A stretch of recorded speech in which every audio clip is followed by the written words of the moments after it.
राधे राधे, जय श्री कृष्णा दोस्तों। स्वागत है आपका अपने YouTube चैनल दीक्षित की दुनिया में। आज हम आपको चार धाम की यात्रा का वर्णन कराते हैं। जीवन में चार धाम की यात्रा क्यों जरूरी है, चार धाम की यात्रा की पौराणिक कथा सुनाते हैं। क्या आप जानते हैं कि असल में चार धाम कौन से हैं? आमतौर पर लोग बद्रीनाथ, केदारनाथ, गंगोत्री और यमुनोत्री को चार धाम मानते हैं, लेकिन असल में सच यह नहीं है। पुराणों में वर्णित चार धाम कौन से हैं और इन्हें भारत की चार विभिन्न दिशाओं में क्यों स्थापित किया गया है?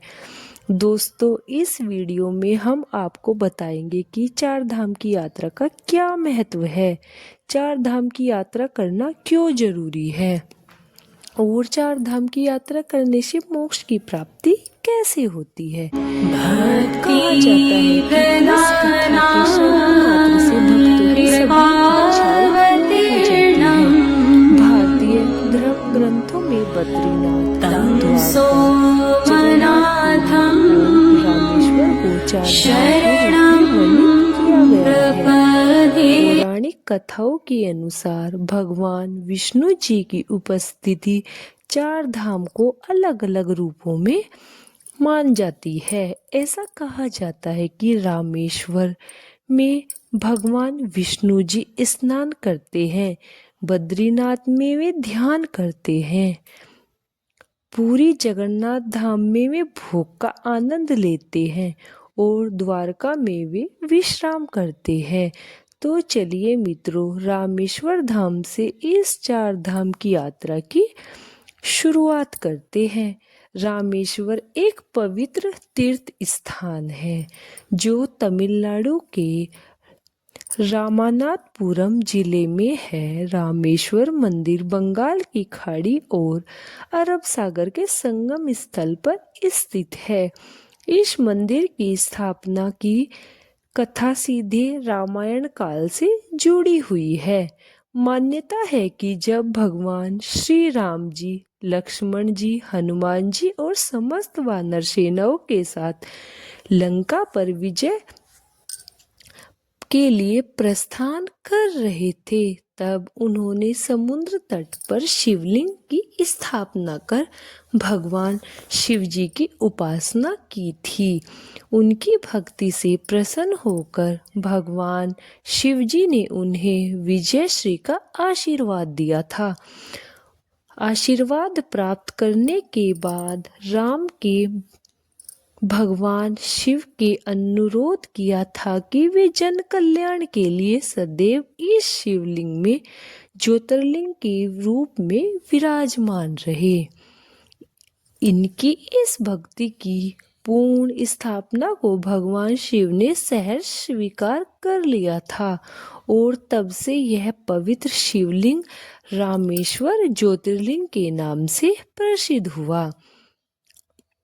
रामेश्वर मंदिर से जुड़ा एक और महत्वपूर्ण ऐतिहासिक तथ्य सामने आता है। रामायण के अनुसार जब भगवान श्री राम माता सीता के साथ लंका विजय के बाद अयोध्या लौट रहे थे, तब उन्हें ब्रह्म हत्या के पाप का दोष लगाने की बात कही गई। इस पाप से मुक्ति पाने के लिए संतों ने श्री राम भगवान जी को शिव जी की उपासना करने की सलाह दी, परंतु द्वीप पर कोई शिवलिंग न होने के कारण भगवान राम ने पवन पुत्र हनुमान जी को शिवलिंग लाने के लिए भेजा। हनुमान जी प्रभु श्री राम जी की आज्ञा का पालन करते हुए तुरंत प्रस्थान कर गए, लेकिन वापस लौटने में उन्हें थोड़ा विलंब हो गया। हनुमान जी के लौटने में देरी को देखते हुए माता सीता ने समुद्र के किनारे शिवलिंग में रामनाथ कहलाया। भगवान श्री राम जी ने इस शिवलिंग की श्रद्धा और भक्ति के साथ पूजा की और बाद में हनुमान जी के द्वारा कैलाश पर्वत से लाए हुए शिवलिंग को भी वहीं प्रतिष्ठित कर दिया गया। इसके अलावा रामेश्वर मंदिर अपने अद्भुत स्थापत्य और भव्यता के लिए प्रसिद्ध है। इस मंदिर का गलियारा दुनिया का सबसे बड़ा गलियारा माना जाता है। इसकी उत्कृष्ट नक्काशी और विशाल स्तंभ इसकी भव्यता को दर्शाते। मंदिर के समीप समुद्र में आज भी प्राचीन पुल के अवशेष देखे जा सकते हैं। इससे आमतौर पर राम सेतु के नाम से भी जाना जाता है। यह राम सेतु श्री राम जी और उनकी वानर सेना द्वारा लंका जाने के लिए बनाया गया था और इसे हिंदू धर्म के सबसे रहस्यमयी और ऐतिहासिक स्थलों में से एक माना जाता है। आइए अब हम जानते हैं कि 4 धामों में से पवित्र बद्रीनाथ मंदिर के बारे में।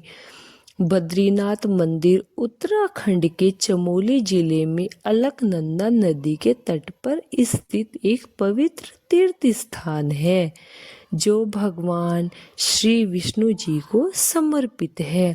यह मंदिर अलकनंदा नदी के बाएं तट पर नर और नारायण नामक 2 पर्वत श्रृंखलाओं के बीच में उपस्थित है। प्राचीन वास्तुकला के निर्मित यह भव्य मंदिर लगभग 15 मीटर ऊंचा। इसकी संरचना 3 प्रमुख भागों में विभाजित की गई है। इसके गर्भगृह, दर्शन मंडप और सभा मंडप शामिल है। मंदिर के अंदर 15 दिव्य मूर्तियां स्थापित हैं, जिसमें सबसे प्रमुख भगवान श्री विष्णु जी की 1 मीटर ऊंची काले पत्थर की प्रतिमा है। बद्रीनाथ धाम को धरती का बैकुंठ भी कहा जाता है, क्योंकि यह भगवान विष्णु के धामों में से एक है और मोक्ष प्राप्ति का पवित्र स्थान माना जाता है। यही कारण है कि हर वर्ष लाखों श्रद्धालु यहाँ आकर भगवान बद्रीनारायण के दर्शन करने पहुँचते हैं। माना जाता है कि यह प्रतिमा भगवान विष्णु जी की समय प्रकट यानी स्वयंभू मूर्ति में से एक है। इस मंदिर की स्थापना और इसके नामकरण को लेकर कई पौराणिक कथाएं प्रचलित हैं। पौराणिक कथा के अनुसार बद्रीनाथ धाम पहले भगवान शिव की तपस्या स्थल था, लेकिन भगवान विष्णु जी को अपने ध्यान और योग के लिए एक उपयुक्त स्थान चाहिए था। इसलिए इन्हें एक छोटे से बालक का रूप धारण किया और रोना शुरू कर दिया। जब माता पार्वती जी और भगवान शिव जी ने बच्चे के रोने का कारण पूछा तो मासूम बालक के रूप में भगवान विष्णु जी ने केदार भूमि को अपने ध्यान के लिए मांग लिया। एक दूसरी पौराणिक कथा के अनुसार एक बार देवी लक्ष्मी भगवान श्री विष्णु जी से रुष्ट हो गई। उन्हें मनाने के लिए भगवान श्री हरि ने इस स्थान पर गहन तपस्या शुरू कर दी। ध्यान में लीन होने के कारण वे कठोर मौसम और प्रतिकूल परिस्थितियों से पूरी तरह अनजान थी। पत्नी धर्म को निभाते हुए देवी लक्ष्मी जी ने बद्री के पेड़ का रूप धारण कर लिया और अपनी शाखाओं से भगवान विष्णु को ढाक लिया। देवी लक्ष्मी जी के इस प्रेम और त्याग से प्रसन्न होकर इस स्थान को बद्रीनाथ नाम दिया गया। बद्रीनाथ धाम को लेकर एक मान्यता यह भी है कि जो भक्त यहाँ दर्शन कर लेता है वह जीवन और मृत्यु के चक्र से मुक्त हो जाते हैं। इसके अलावा बद्रीनाथ धाम में भगवान शिव को ब्रह्म हत्या के पाप से मुक्ति मिली थी। इसी कारण इस स्थान को ब्रह्म कपाल के नाम से भी जाना जाता है। कपाल एक पवित्र ऊंची शिला है जहां पितरों के लिए श्राद्ध तर्पण किया जाता है। मान्यता है कि इस स्थान पर श्राद्ध करने से पितरों को मोक्ष और शांति की प्राप्ति सहज ही हो जाती है। मित्रों, अब बात करते हैं चार धामों में से एक पुरी धाम यानी जगन्नाथपुरी की। जगन्नाथपुरी मंदिर उड़ीसा राज्य के पुरी शहर में स्थित है और हिंदू धर्म के सबसे पवित्र स्थलों में से एक माना जाता है। जगन्नाथ शब्द का अर्थ जगत के स्वामी। इस मंदिर के मुख्य रूप से 3 देवताओं की पूजा होती है। भगवान जगन्नाथ, उनके बड़े भाई बलभद्र और उनकी बहन सुभद्रा। पूरी मंदिर की सबसे प्रसिद्ध परंपरा यहाँ की रथ यात्रा है जो हर वर्ष आषाढ़ शुक्ल पक्ष की द्वितीया यानी लगभग जून जुलाई में आयोजित की जाती है। कलयुग में भगवान श्री कृष्ण राजा इंद्रगुम्न के सपने में प्रकट हुए और उन्होंने आदेश दिया कि वे पुरी के समुद्र तट पर मिले एक दिव्य पेड़ से उनका विग्रह बनाया और इसे मंदिर में प्रतिष्ठित करे। राजा इंद्रगुम्न भगवान की आज्ञा का पालन करते हुए एक कुशल बढ़ई यानी शिल्पकार की खोज में जुट गए। इस दौरान उन्हें एक वृद्ध ब्राह्मण मिले जिन्हें समय इस विग्रह के बनाने की इच्छा प्रकट की। हालांकि उस वृद्ध ब्राह्मण के एक शर्त रखी कि वो विग्रह को एक बंद कमरे में तैयार करेगा और जब वह मूर्ति पूर्ण न हो तब तक कोई भी दरवाजा नहीं खोलेगा। यदि किसी ने अंदर झांका या दरवाजा खोला तो मूर्ति का निर्माण अधूरा रह जाएगा। राजा इंद्रगुम्न और वृद्ध ब्राह्मण मूर्ति के निर्माण में जुट गए। शुरुआत में कमरे से लगातार लकड़ी के त्राशने की आवाज आती रही जिससे सभी को विश्वास या मूर्ति बन रही है, लेकिन कुछ दिनों बाद अचानक कमरे से आवाज आनी बंद हो गई और राजा रानी को यह संदेह होने लगा कि कहीं उस वृद्ध ब्राह्मण के साथ कोई अनहोनी तो नहीं हो गई। कई दिनों से कमरे के भीतर कोई आवाज नहीं आ रही है। यही था कि जिससे उसकी चिंता और बढ़ गई। आखिरकार इस संशय में राजा इंद्रगुम्न ने भगवान जगन्नाथ, बलभद्र और सुभद्रा की मूर्तियों के हाथ पैर पूरी तरह तराशे नहीं गए थे। उसी क्षण राजा को एहसास हुआ कि वह रहस्यमय वृद्ध कोई साधारण बढ़ई नहीं बल्कि स्वयं देव शिल्पकार विश्वकर्मा जी थे जो भगवान की दिव्य मूर्ति का निर्माण कर रहे थे। लेकिन उनकी शर्त तोड़ी जाने के कारण वे अधूरी मूर्तियों को छोड़कर अंतर्ध्यान हो गए। हालांकि राजा ने इसे ईश्वर की लीला माना और उन अधूरी मूर्तियों को ही मंदिर में स्थापित करवा दिया।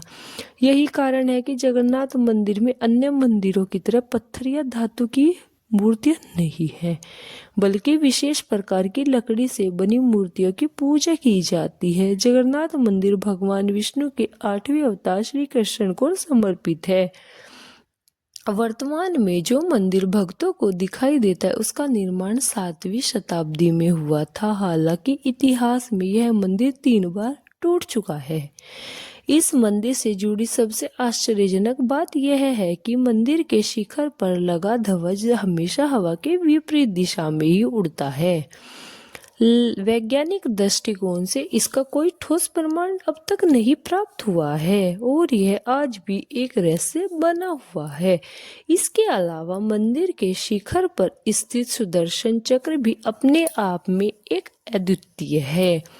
पूरी में किसी भी स्थान से यह चक्र देखने पर हमें ऐसा प्रतीत होता है कि वह सीधा हमारी ओर ही देख रहा है। इस रहस्यमयी संरचना को नीरचक्र भी कहा जाता है और यह अष्ट धातु से निर्मित इन अद्भुत रहस्यों को दिव्य मान्यताओं के कारण जगन्नाथपुरी मंदिर को हिंदू धर्म का एक अनमोल आस्था केंद्र माना जाता है जहां भक्तों की श्रद्धा और भक्ति हर वर्ष लाखों की संख्या में उन्हें खींच लाती है।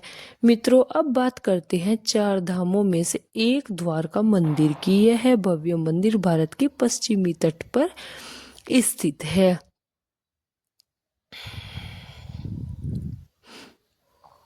चार धामों में से एक द्वारका मंदिर है।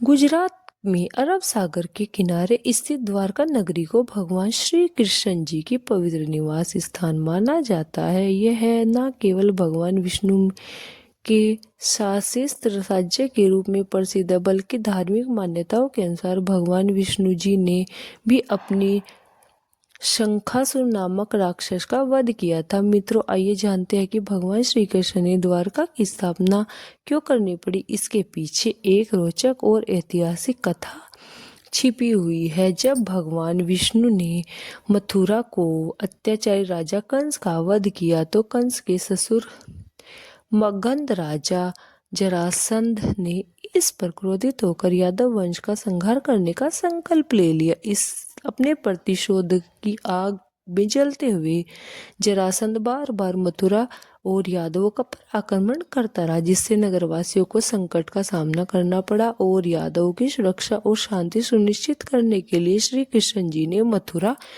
छोड़ने का निर्णय ले लिया।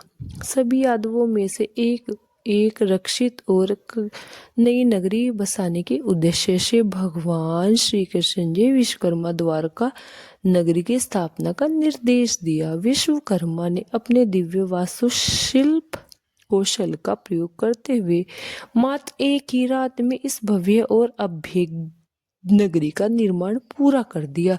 इसके बाद भगवान श्री कृष्ण ने अपने सभी यादव बंधुओं के साथ द्वारकापुरी चले गए और वहां से अपना शासन संभाला। उन्होंने द्वारका नगरी पर पूरे 36 वर्ष तक राज्य किया। जब श्री कृष्ण ने बैकुंठ प्रस्थान किया तो एक अद्भुत घटना घटित हुई। भगवान की यह स्वर्णमय नगरी स्वतः समुद्र में समा गई और अंत में सिर्फ श्री कृष्ण का मंदिर ही बचा रहा। कहा जाता है कि आज भी द्वारका नगरी के अवशेष समुद्र के भीतर मौजूद हैं और समय समय पर कई पुरातात्विक खोजों में इसके प्रमाण प्राप्त हो चुके हैं। हालांकि इस विषय पर अलग अलग मतभेद हैं। कहते हैं कि जब द्वारका नगरी समुद्र में समाई गई तब भगवान श्री कृष्ण ने पैर पोते व्रजभान के मुख्य मंदिर का निर्माण करा, जिससे आज का द्वारकाधीश कहा जाता है। माना जाता है कि यह मंदिर लगभग 2500 वर्ष पुराना है। यह मंदिर 7 मंजिला है। इसमें 2 मुख्य द्वार है, जिसमें स्वर्ग द्वार और मोक्ष का द्वार कहा जाता है। द्वारकाधीश मंदिर लगभग 157 फीट ऊंचा है और इसके शिखर की ऊंचाई